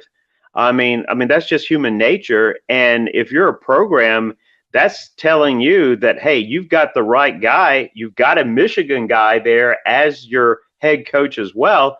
And the fact that other teams want him. Then again, though, you go back to what has happened with Michigan in these last two playoff games, and you wonder, okay, if there is a time for Jim Harbaugh to leave, it would be now. Yeah. Just because it's like, because this team was set up to be in the national championship game on Monday night. If they're not going to get it done this year, when are they ever going to get it done? Yeah. Well, Michigan, prior to last season, when they won up in the snow in 45-27 or whatever in Ann Arbor, and then again this year 45-23 at the Horseshoe in Columbus, it had been since 2004 their last Big Ten championship. They had 42 at that time. Now they have 43 and 44. And think about Michigan, they had lost 15 of the previous 16 games against Ohio State until they won these last two. So everything has changed. Ryan Day was 45. He's now 45-6 in 4 years as head coach at Ohio State. He's only got 2 Big Ten conference losses. Both of them are to Michigan. And Penn State was probably the third best team. They were in the Big Ten, and they backdoored their way into the Rose Bowl because Ohio State and Michigan were in the college football playoff. That's just not a very good league. It's just not. And they've got 70% of the TV sets are in their geographical footprint. Once you include, Southern Cal and UCLA coming in. Right. Although if you look at the crowds at some of those early season UCLA games, there were more people in the parking lot at Walmart this morning than there were at some of those games. I guess all those people come disguised as aluminum, chairback seats. I'll tell you, the Big Ten, week in and week out, they're not tested. And they get into these shootouts. And look, Michigan, they're good. They're talented. But Georgia, and they knew all along they were going to win that game Saturday. They knew it. Stetson Bennett knew it when he walked out on the field for that last drive. He said, gentlemen, start your engines. We're going into the end zone. Questions? I didn't think so. Let's go. I mean, I go back, I was giving the example. Somebody was giving me grief about Florida State and their win against Oklahoma. And I was predicting that before the game even played, that we're talking about one of the main Heisman Trophy contenders in quarterback Jordan Travis, and that Florida State is a top 5 team for next year. And it's like, yeah, but who do they play? I mean, think about this year. Who did they beat? Florida State beat LSU, Florida, and Oklahoma. Oklahoma, people forget, was a number 6 preseason team to begin the year. Look what LSU was able to get done. And how I can't wait. Here we are in January. I can't wait to start the 2023 college football season with LSU, Florida State being played in the state of Florida. I mean, I can't wait for that game, and because we got two teams that certainly with how they finished 2022 with high aspirations. The fan bases are there. But then I look at, this is what Michigan's non-conference schedule, because Florida State, and they're, besides having to play Clemson and the other teams in the ACC, and people make fun of the ACC all they want, look at all the teams with 8 or more wins, including the division that Florida State is in, including 3 teams that are in the top 25 with Clemson, Florida State, and North Carolina State. But they also play LSU and Florida, part of their non-conference schedule. This is Michigan's non-conference schedule. East Carolina, UNLV, Bowling Green. That's it. I mean, and this is the part that drives me crazy. And then Ohio State is usually not much better. They play a lot of the teams from the state of Ohio as part of their, their non-conference schedule, and that's what their excuse is. Their excuse is they want to pile up those W's and try to get by with their, that reputation. Look, it worked this year. It worked for Cincinnati last year. Cincinnati had no business being one of those 4 playoff teams. And this is we've talked about this, one of my big gripes with that college football playoff committee: too many individuals with suits and not enough people with coaching experience in that room. Yeah. Johnny, we got Yancy Porter on with us now, Rebel Yell Hotline over in Oxford. Love to have you stay on if you can, because we're going to talk some Ole Miss, and you cover all the SEC, and I know you probably got some questions about Ole Miss and what Yancy does, and so stay on with us if you can. If not, tell people how they can follow you, but we'd love for you to be on here for the last part of the show, because there's a lot to talk about with Yancy always. So Yancy, welcome to Sidelines, and got to ask you, man, we're talking about college football playoff, Big 10 versus SEC, Big 12, and all like that. I got to ask you, and I mentioned this about Jim Harbaugh, how many more times are they going to let him flirt with other jobs? And Johnny pointed out, well, they're coming after him, but you can tell your agent to handle that stuff so it doesn't get out in public. And if you do let it get out in public, you're doing it probably because you want to have leverage.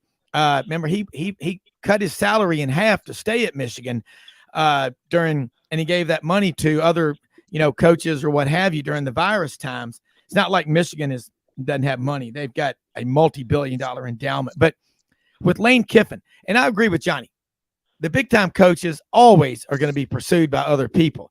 Eventually, they just quit. Even Nick Saban at Alabama has been pursued by other schools, but he's not. Why would you leave Alabama? That would just wouldn't make any sense. But what about, let's talk about Lane Kiffin. Ole Miss lost 5 of the last 6. They've got to do something to change that trajectory. They got most of the team coming back next year, but the doctor's in the house. Yancy Porter, help us out. Yeah, look, Lane made the bed and he has to lie in it. He put so much emphasis on that Alabama game and making the playoffs, and everything's about the playoff program, and we're not about 8-4, 9-3 bowls. We're about playoffs, and they lost that Alabama game, and there's nothing left to play for, according to him. So, that's something he had to learn at. When he was at Alabama, when Nick Saban had some of those problems, when they got eliminated for the playoffs, they fell down on their face. I remember that Utah game in the Sugar Bowl where they were really flat, and some other games. So Lane's got to revolve. He's got to understand that, yes, you want to strive to be a playoff program, but if you get eliminated from the playoffs, you still got something to play for. And between the coaches and the players, it was just a free for all. It was not pretty. Yeah. Johnny Ballpark Franks, I know you have questions for Yancy Porter. Let's go. Well, first of all, let's look at the success that Ole Miss has had since the start of 2020. Other than Alabama, Georgia, third most successful program in the SEC.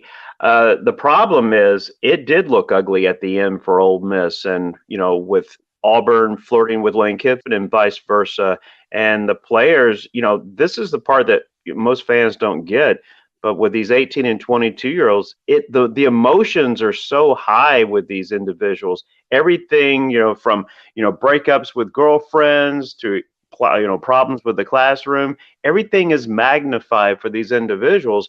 And that's why a lot of players, their team in basketball could go 2 and 25, and they think their coach should stay and get another year. They don't like change. And so change disrupts these individuals more so than fans will ever realize. I think the biggest mistake, Yancy, that Lane Kiffin made wasn't this year. It was last year when the announcement, it was the first month into name, image, and likeness. And at SEC Media Days, his response he learned how much Bryce Young had already put into the coffers before starting his first game at Alabama. He was pushing $1 million. I think he was well over 900,000 in the first month plus. And his reaction told me and sent a message to the recruits that Ole Miss is not set up for that and does not have that kind of backing. So whether or not it's true or not, that was the message he sent out. And that's a tough obstacle to overcome, knowing everybody was in a sprint at that point, how to deal with name, image, and likeness. Your thoughts on that? Well, I think it all comes down to dollars and cents, right? I mean, that maybe that message wasn't what you want to send out, but when it all comes down to it, do you really have the money? And as we know, Ole Miss, interesting enough, during that chase of Auburn with Lane, they raised over $10 million alone for the NIL for football. So the money's there. That's just an excuse. There's no problem on the money. They're never going to have the money that A&M has. Maybe not quite that Alabama has, but some of the 50, 60,000 enrollment schools that have so many more numbers than Ole Miss has. But yes, the money's going to be there to be a competitive playoff team, especially going to 12 teams. I understand what you're saying with that, but it all comes down to at the end, when it's time for that player to get paid, do you have the money or not to pay them? So, I mean, maybe on the surface it didn't sound good, but in the end, it just matters if you do have the money or not. Yeah. I was going to ask this too about the recruiting. When he was first hired, I think instead of talking about and saying the right things about protecting the borders of Mississippi, he was talking about from a national scale. And, if I'm a high school coach in the state of Mississippi, I get offended by that. I mean, one of the reasons why Nick Saban in Alabama got off to a great start when he was hired at Alabama, he did something that had been neglected in the down times for Alabama football. And that was going and making sure every high school coach in the state of Alabama knew he was. Hold those thoughts. Hold that thought, because that's a big topic, and I want Yancy to address it, and he's going to right after this quick break on Wednesday's edition of the Sidelines Blitz.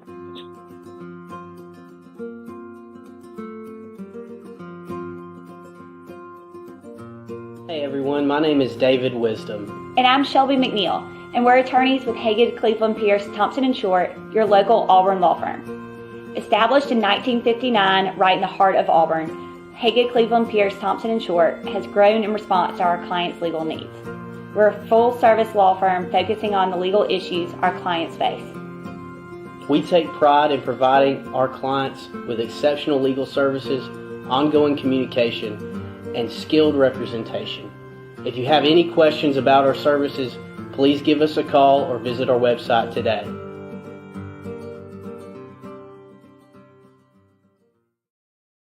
All right, Johnny Ballpark Franks, before the break, you were talking about Lane Kiffin High School building a wall around Mississippi. Yes, no, what do coaches think about it? Let's pick that back up.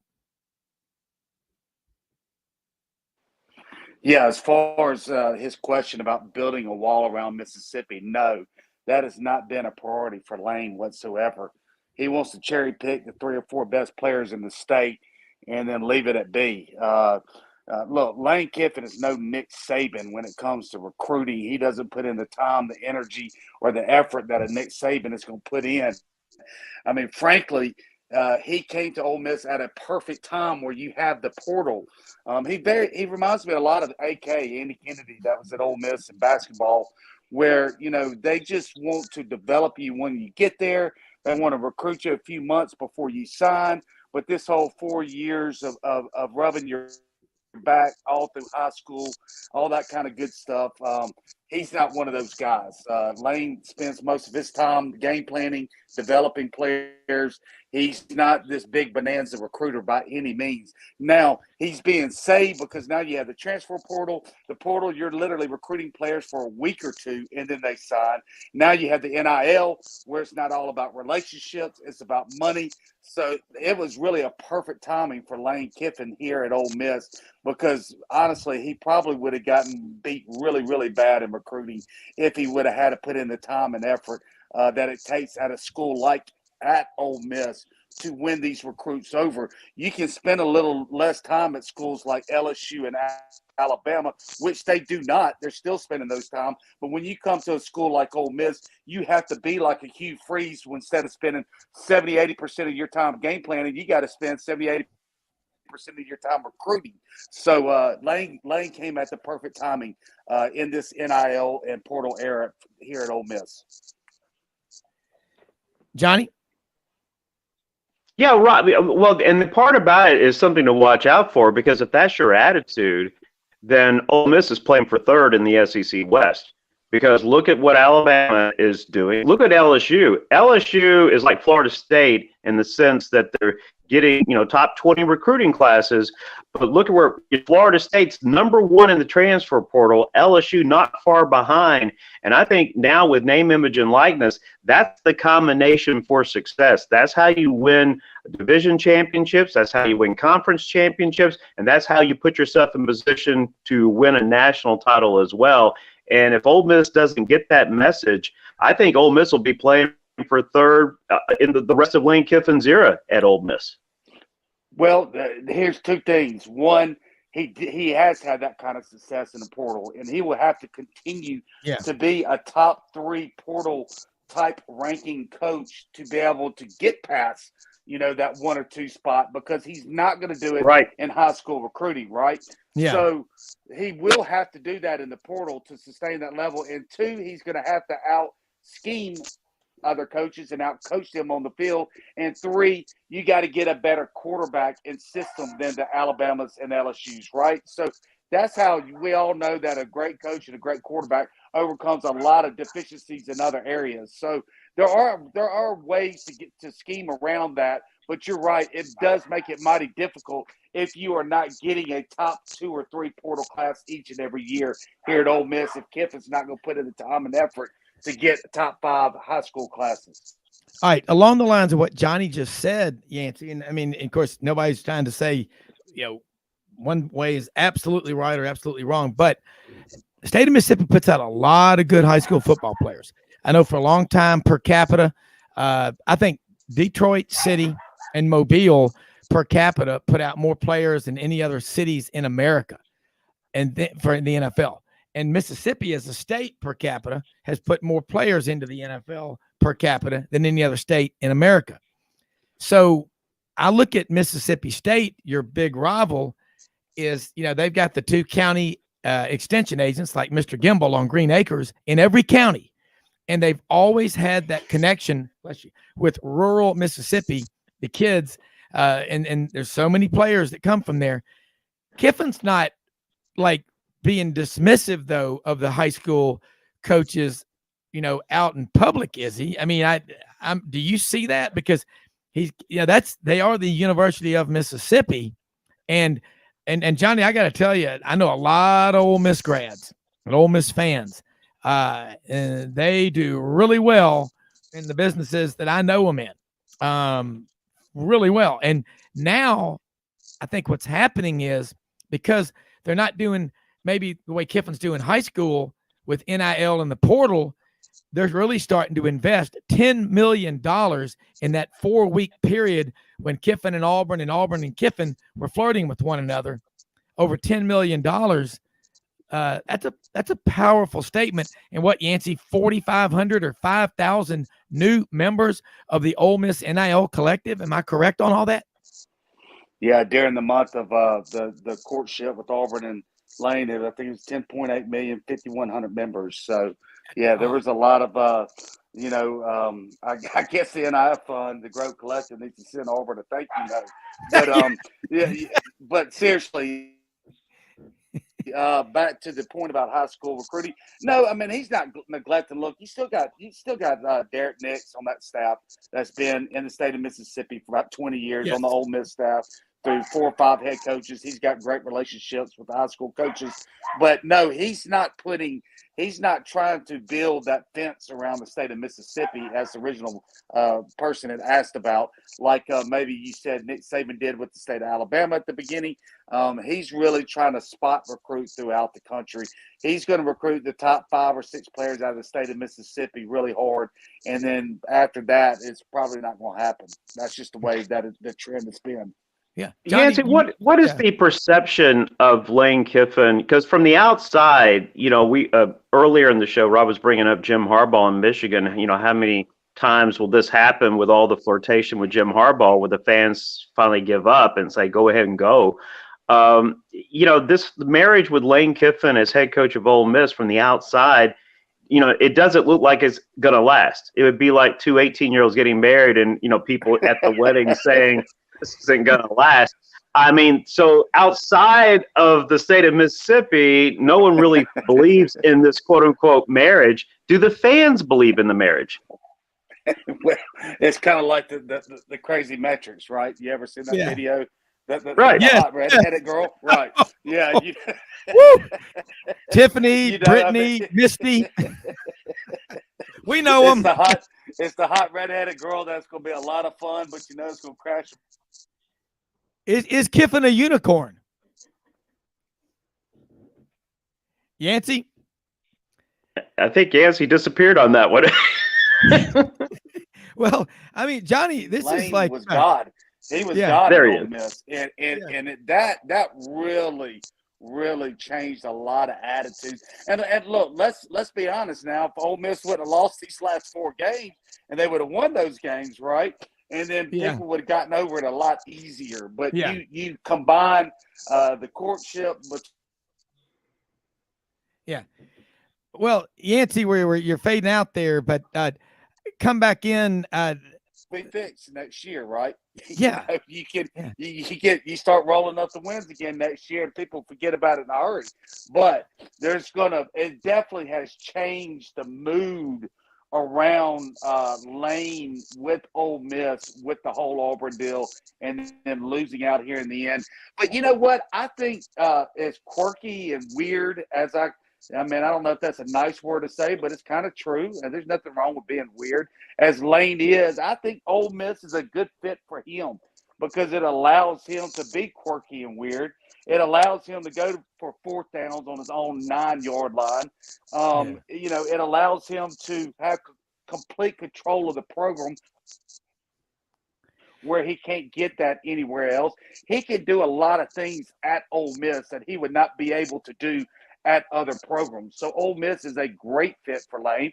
And it wouldn't surprise me if he ended up staying here 8-10 years after all this.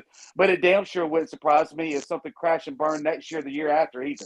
Yeah. I look at that schedule, Rob. Have you looked at the Ole Miss's schedule? It's one of those schedules where there's no excuses. And it's one of those things, it'd be like a young person getting in a fight with somebody, an elderly person. If you win, you're a bad person because you beat up an elderly person. If you lose, you got beat up by an elderly person. I mean, they play Mercer, which should be a win, but then they have to go to Tulane and then host Georgia Tech. Tulane, as we saw this year, a dangerous program. Georgia Tech, you never know what you're going to get with Georgia Tech. Yeah. 2 of those games could easily be losses for an Ole Miss team, learning its way in the month of September. I think this schedule does not do Ole Miss any favors at all, just because your expectations are to win these games, and you easily could lose 2 of them.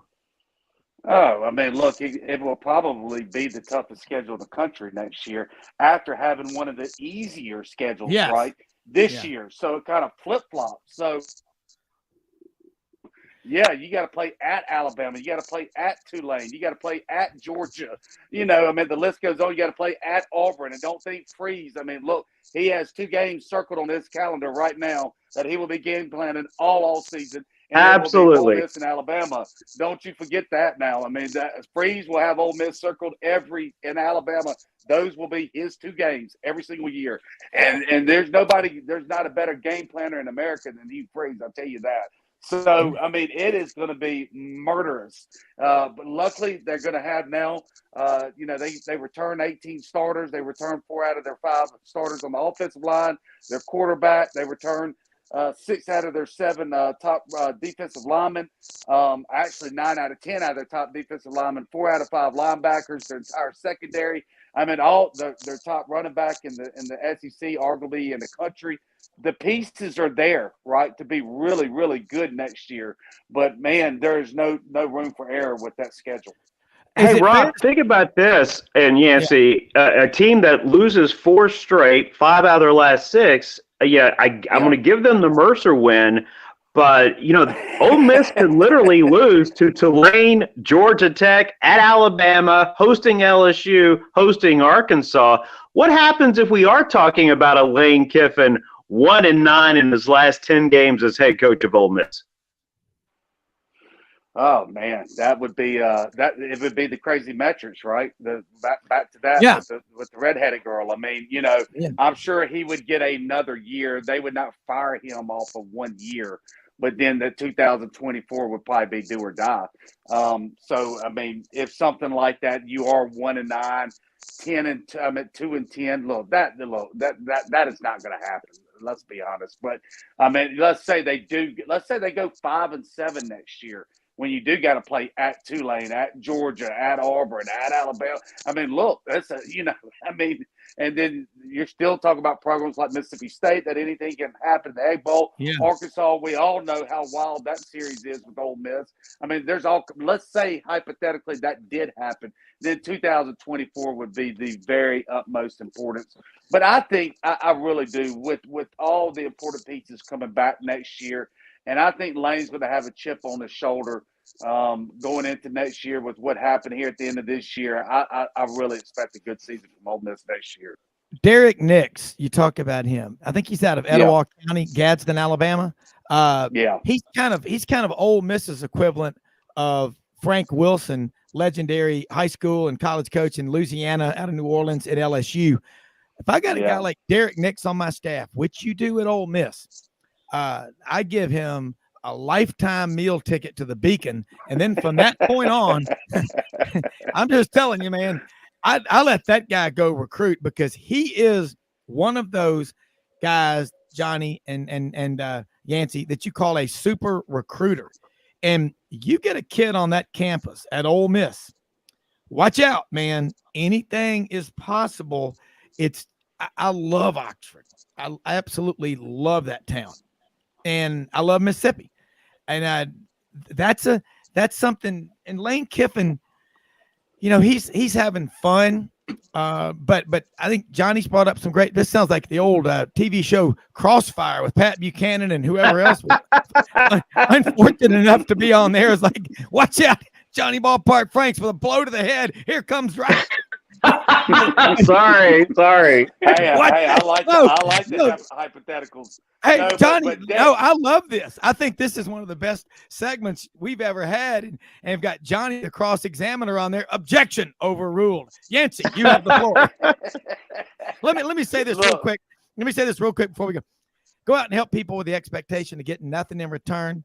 Just do good things out of the goodness of your heart. Have a constancy in prayer. Most often we see the face of Christ in the least among us. Back to you, Yancy Porter, on Crossfire.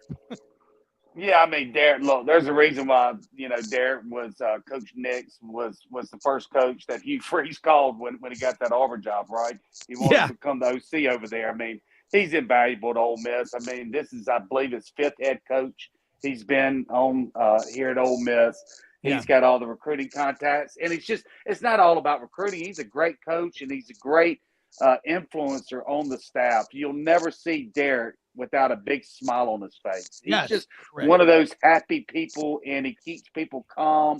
And he's invaluable. That's all I can say about Coach Nix. Auburn's running back coach there. I mean, he's invaluable to the Auburn program.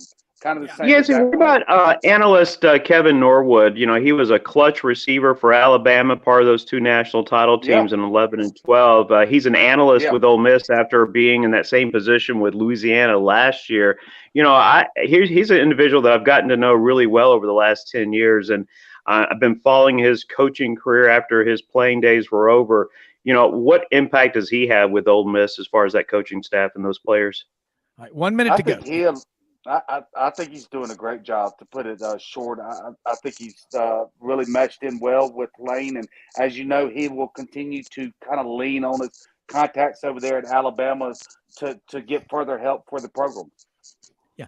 You know, guys, what I've learned, I think anybody listening to this show today, there's a lot that goes on behind the scenes at every university, but you typically have those rocks, like you say, Cadillac at Auburn, Philip Lally, defensive backs coach at Auburn, who's been with 4 different coaching staffs, knows every high school coach in Alabama.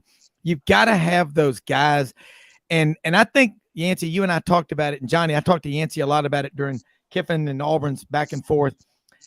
Kiffin's a perfect fit at Ole Miss, and Freeze was the perfect hire at this time for Auburn. You know, he's been going down to Auburn the last 5 years or so with his daughter in school there. She's graduated. She lives there with her husband. I think it worked out well for everybody.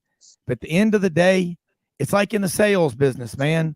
Cold calling is revenge for not asking for enough referrals, okay? You got to get out there and you got to recruit. But I think we got a lot of cool stuff happening out there. Yancy Porter, check him out Monday nights, 6 p.m., Rebel Yell Hotline, Sports 56, WHBQ Memphis, Super Talk Mississippi, Johnny Ballpark Franks on the ump in Huntsville. You got to listen to this guy. Number 14,000 coming up. See you tomorrow. Who loves you, baby? We're out of here.